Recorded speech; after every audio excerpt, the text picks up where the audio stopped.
Kaya yung sinasabi ni Governor Chavez Singson, mga yan hindi naman gagalaw kung hindi dahil sa utos ng mga congressman eh.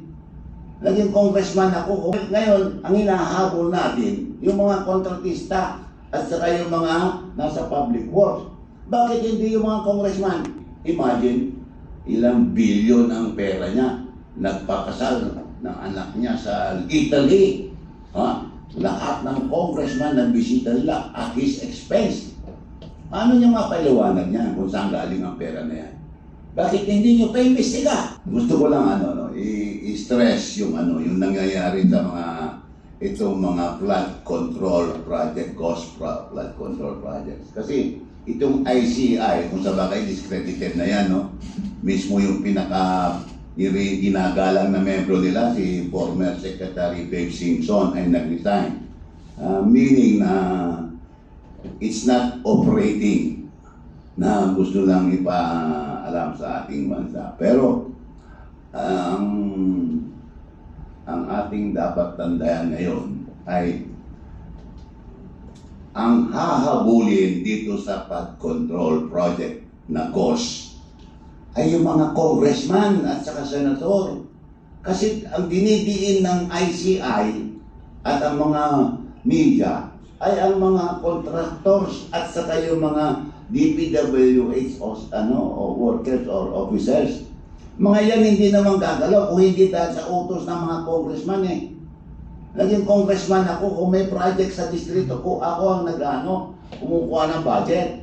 At nakakuha ko ng budget, inu-instructionan ko yung aming DE. Ito, may project ako nakuha, implement mo. Ganon yan.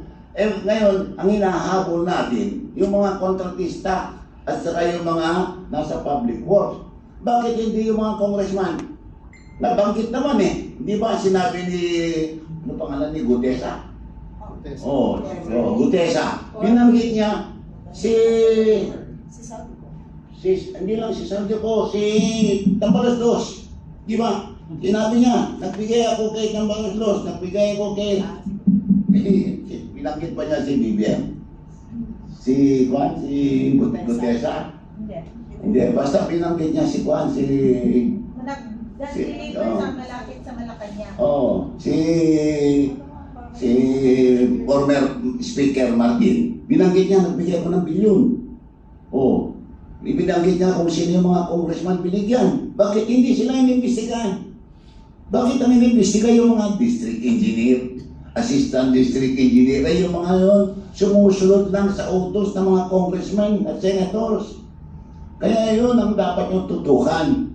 Hindi nyo ang tinututukan yung mga public works na wala namang ginagawa yun kundi sumusunod sa utos eh.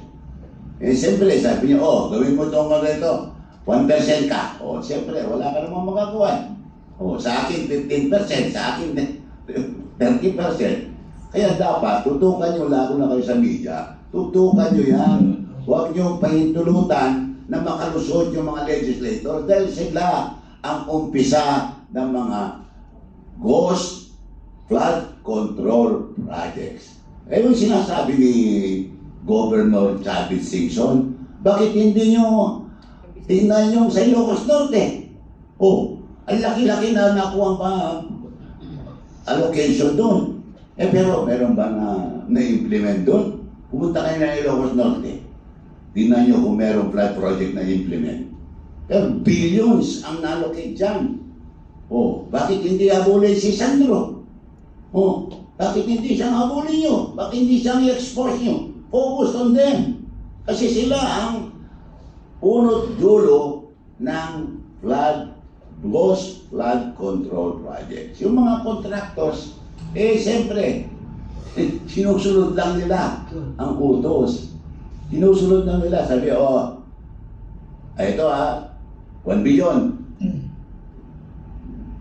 Kung isa sabi mo, gastusin mo lang dyan, 500 million. Yung 500, atin na. Pero yung iba, wala na. Wala ka nang gawin. Basta ito ang allocation dyan, budget allocation dyan. Gawin mo ito, gawin mo yan. Sumusunod lang yung mga contractors at saka yung mga public works workers. Ang nag-uutos yan, yung mga legislators. Yun ang bantayan nyo, yun ang tutukan nyo, yung mga legislators. Bakit hindi nababanggit ang mga pangalan nila? Yun si Cardiola. O, mga kapatid, imagine, ilang bilyon ang pera niya. Nagpakasal ng anak niya sa Italy. Lahat ng congressman nagbisita nila at his expense. Ano niya mapaliwanag niya kung saan galing ang pera na yan? Bakit hindi niyo pa-imbestiga? Hanggang ngayon, wala pa nag-imbestiga sa kanya. Nobody, not even ICI is investigating him. Not even the Blue Ribbon na ba yun? Hindi na dapat Blue Ribbon yun eh. The Black Ribbon Committee na yun eh. Walang ginawa kundi kalokohan. Kung sino-sino mga inimbestiga, hindi naman dapat imbestiga. Nang inimbestiga, yung walang kasalanan. So, yun ang tutukan nyo. That's what I appeal to the media.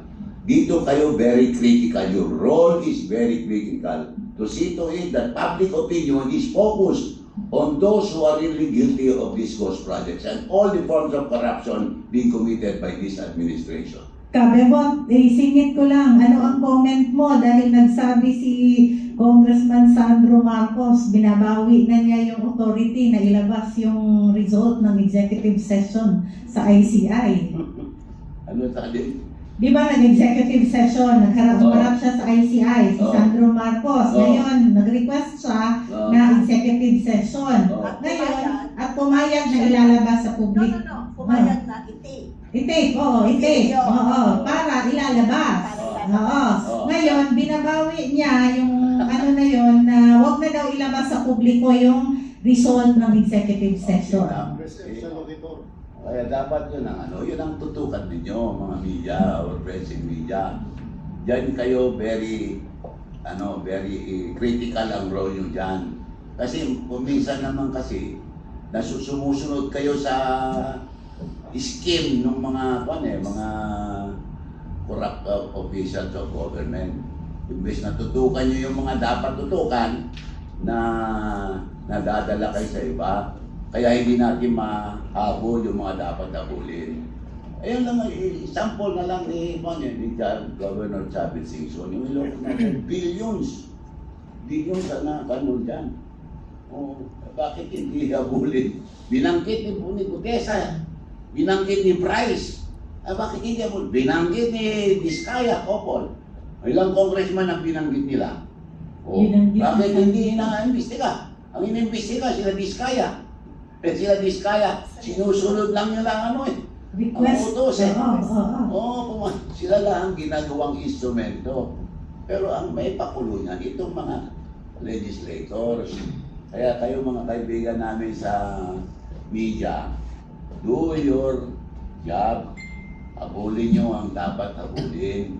Huwag kayong nagpapadala sa style nila na kunyari, habulin nyo pero naitatago nila yung mga kasamahan nila.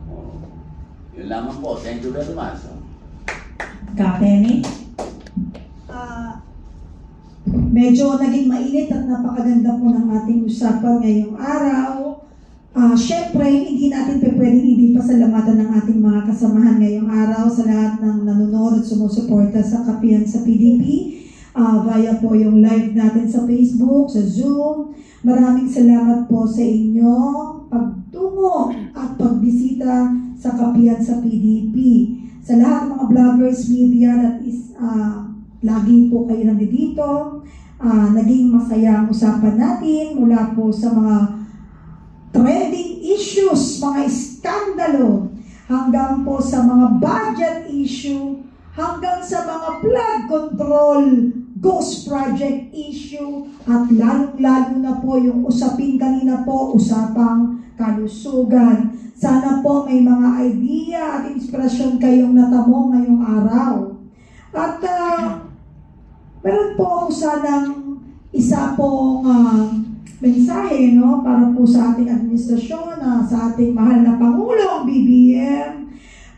Pangulong BBM, sabi nga po, nadaanan ko lang po sa social media, pero hindi natin dapat minamaliit ang social media. Malaking tulong po ito para sa ating mga kababayan na medyo ligaw Pero piliin natin ang ating paniniwalaan sa hindi kasi marami rin pong kumakalat ng mga shows na nagiging pabor po sa mga hindi totoo para maligaw ang mga issues na dapat po tinututukan nating mga Pilipino. Sabi nga po sa ating Pangulo, Mr. President, relinquish the office and honor the constitutional successor and let the nation breathe.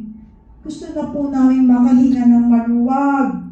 Kaya po, sana po dinggin ninyo ang panawagan ng sambayanang Pilipino. At sa lahat po ng ating mga kababayan, tagang salamat, hanggang sa muli at ingat kayo, magandang araw. Kapihan sa PDP, lagi pong nakalalay at pinahalagahan ang lahat po ng usapin sapagkat ang bawat tinig ay mahalaga. Dagang salamat and may God bless us all. Thank you very much.